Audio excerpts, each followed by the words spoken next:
Now see, this opening is up over my head, and I used to get a 6-foot ladder and kind of finagle it in there and stuff, but I'm going to try just this little 2-step step stool, and I think I'll be able to reach up there. And the first thing I have to do is I've got to score the sides.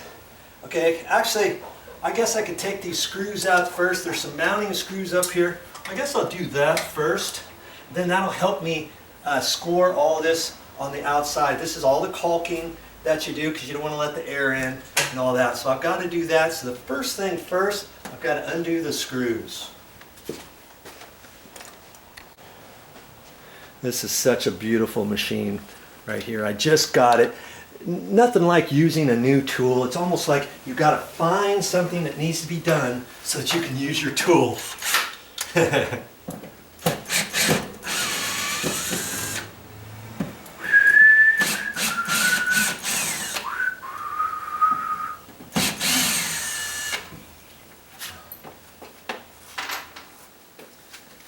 I'm not really left-handed, but I can do it.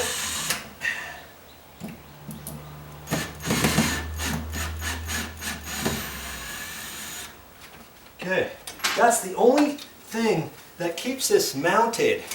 Okay, so well, actually the caulking too. Once the caulking dries, you're not gonna rip that out of there.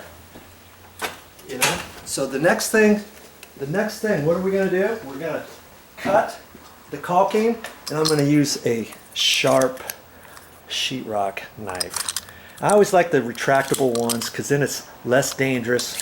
Okay, you got to get one of these. I've had this for years. It's probably 15-20 years old.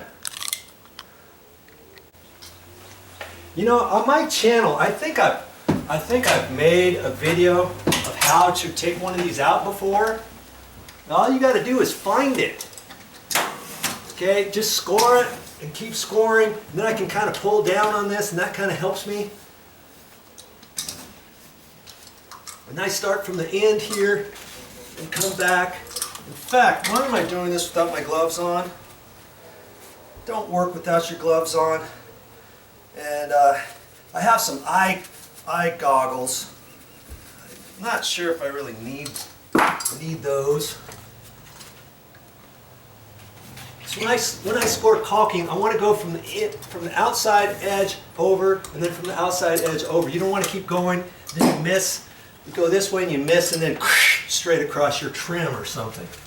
Okay, that's a no-no. You don't want to do that. Okay. Okay, so now I put my blade upside down and go up this way. Same thing over here. There, now I go back up right there. Push in there and go up. Keep your blade up next to your housing so it doesn't want to wobble on you. And the bottom, usually I've got to score this a few times. Just score it. Score it. Yeah. See?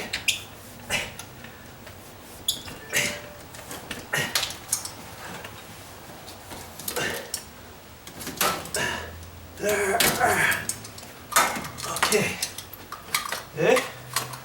I think I've got it loose all the way. I'm going to have to check it. Kind of pull on it a little bit. It looks like it's going to come. Look at that. Now some of these you might not get so lucky. Some of them have a little thing right here that goes down, a lip that goes down, and it wants to hit the trim. So if it does that, you have to bend it out a different way. I used to have to take the bottom trim off and then pull it out before I realized, just take my cat's paw, not on this one, but a different one, take my cat's paw, bend up here, and just bend the bajunior out of this thing to get it lifted up high enough to then squeak over this and then drop back down. But on this one, I got lucky. I didn't have to do that. I'm looking at this, seeing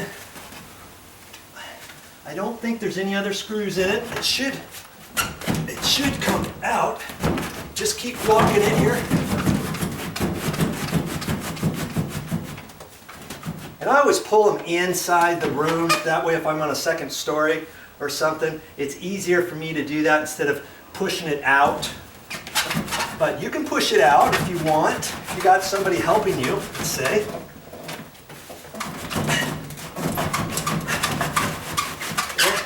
Get it past that outside trim, and now I should be able to gently lift it out of there, like that. You just have to be careful with it. Sometimes these are really rusty. Okay, this one's in pretty good shape. Okay, now, just like that. That's your next step of your project.